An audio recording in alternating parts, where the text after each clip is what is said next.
Hello and welcome to the memory card. Now on this channel I do intend to focus primarily on the consoles, video games, accessories, that kind of thing in my collection. But for this week I figured I would change things up a little bit.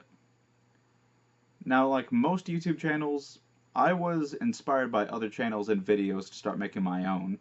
My primary influences were Metal Jesus Rocks and his buying guides and hidden gems videos and that sort of thing. Derek from Classic Game Room from the CJR Undertow channel, which is unfortunately defunct now, but Derek's reviews were really fun and inspirational for me. Uh, X-Play, back in the day, watching that primarily in the early 2000s on Tech TV and G4, definitely inspired me to want to start making reviews, especially because how fun they were to watch. And then one of the main ones was Mark from Classic Game Room. And I've been watching his videos for years now, and while he is still making videos, he's also been shifting focus as well over to making books. I don't have a whole lot of his stuff yet, but I did take an interest to some of his independent comics, and I've got two of them here that I'm going to review, which I imagine you already know considering the video title. But I'm going to talk about Heyzoos the Cooked Up Chicken, Volume 1 and 2. Although Heyzoos the Cooked Up Chicken is primarily a comic book character now for the Classic Game Room comic universe that Mark's been doing, he actually made his first appearance in Classic Game Room reviews. The first time I saw him was in the Classic Game Room review of the N64 controller pack, which was a pretty funny, weird video. And in that, Jesus was a sock puppet, essentially, that Mark had on his hand, and it definitely helped add to the weird humor of the video. It's honestly one of my favorites. Although, Jesus actually made his first comic appearance in 2014 in the first book of Lord Carnage, which I haven't read any of those yet, actually. Although I do plan on getting them eventually because, spoiler, I like these two. Wouldn't have bought the second one if I didn't like the first. And Jesus #1, the special edition, as you can see right there. It's basically a reprinting of Jesus #1, which was a Kickstarter goal, well, stretch goal, for the Kickstarter for Lord Carnage Book 1. And that covers the first bit of the book, where Jesus is trying to do a review while high on space coke, because Jesus is employed by another character from the Classic Game Room universe called Lord Carnage, which is named after his YouTube channel where he has the Classic Game Room videos.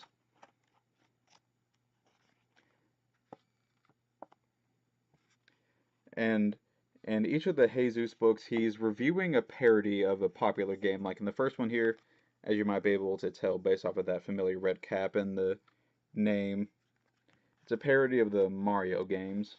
And it's definitely weird and crazy, as is typical of Jesus. And it's a fun, quick little read. Definitely makes sense that it was a stretch goal for a Kickstarter. It's not really its own full thing, so to make the whole special edition more worth its while, it has some extra stuff thrown in there, like some cool behind the scenes stuff here, and Disco 8-track, which is basically Mark's thinly veiled frustrations with the current state of YouTube. It's more of a bit of a biting satire of the current state of YouTube reviews, and there's some touches here that I really like in a trade paperback traditionally, which are the behind the scenes kind of details.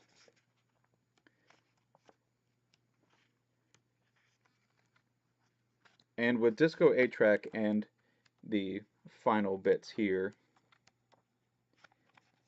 you can tell that it wasn't entirely finished, which is disclosed earlier in the book, because there are certain parts here where it's not completely finished, there's not much detail on some of them, where there is more so on earlier panels here.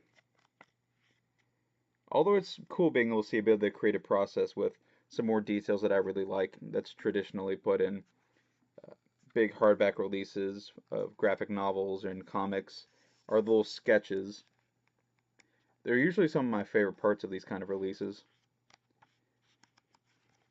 And going from book 1 here to 2, you can definitely see the further refinement in Mark's drawing style, because in here, this was one of Mark's last comics where he was using actual pen and ink on paper rather than digital, so there's some more rough edges there, which is somewhat typical of indie comic books, but I don't mind at all. It fits the weird, crazy style of Heyzoos, considering, well, he's a extra dimensional chicken that's high on space coke, which is a weird mineral that his species needs to live but would kill anyone else and helps drive him crazy.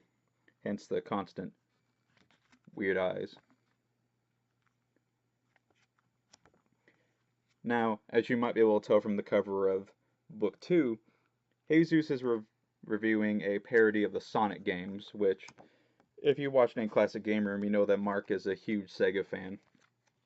One little detail I like in this is listing of all the characters that's in Heyzoos 2, so that way if you haven't read the rest of the stuff like I haven't, you can still be caught up on what's going on and who people are.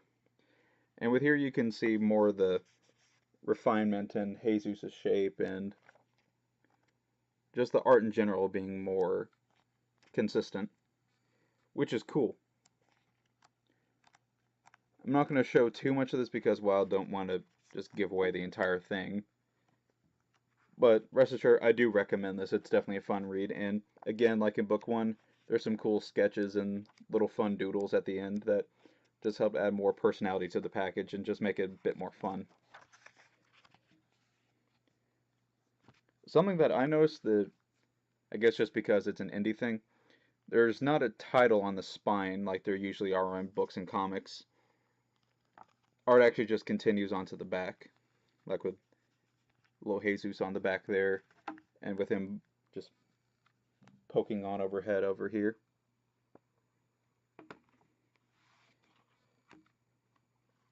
Now, these comics are admittedly pretty weird, especially in comparison to the comics people would normally be reading, like from Marvel and DC and even Image.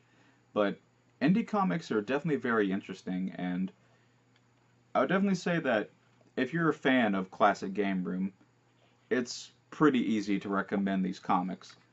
His sense of humor is pretty consistent regardless of whether it's in book form or in a video. But if you haven't watched any of his videos, I would say you'd have to. It would depend on your sense of humor whether or not you would really enjoy these comics. So I recommend them quite a bit, but there are some reservations. You have to enjoy strange, sarcastic humor, and if you don't understand Classic Game Room or haven't really watched it, you might not get some of the things about it because there's a fair amount of references and his thought process is very, very much apparent in these comics. But regardless, thanks for watching, and I'll see you next time on the memory card.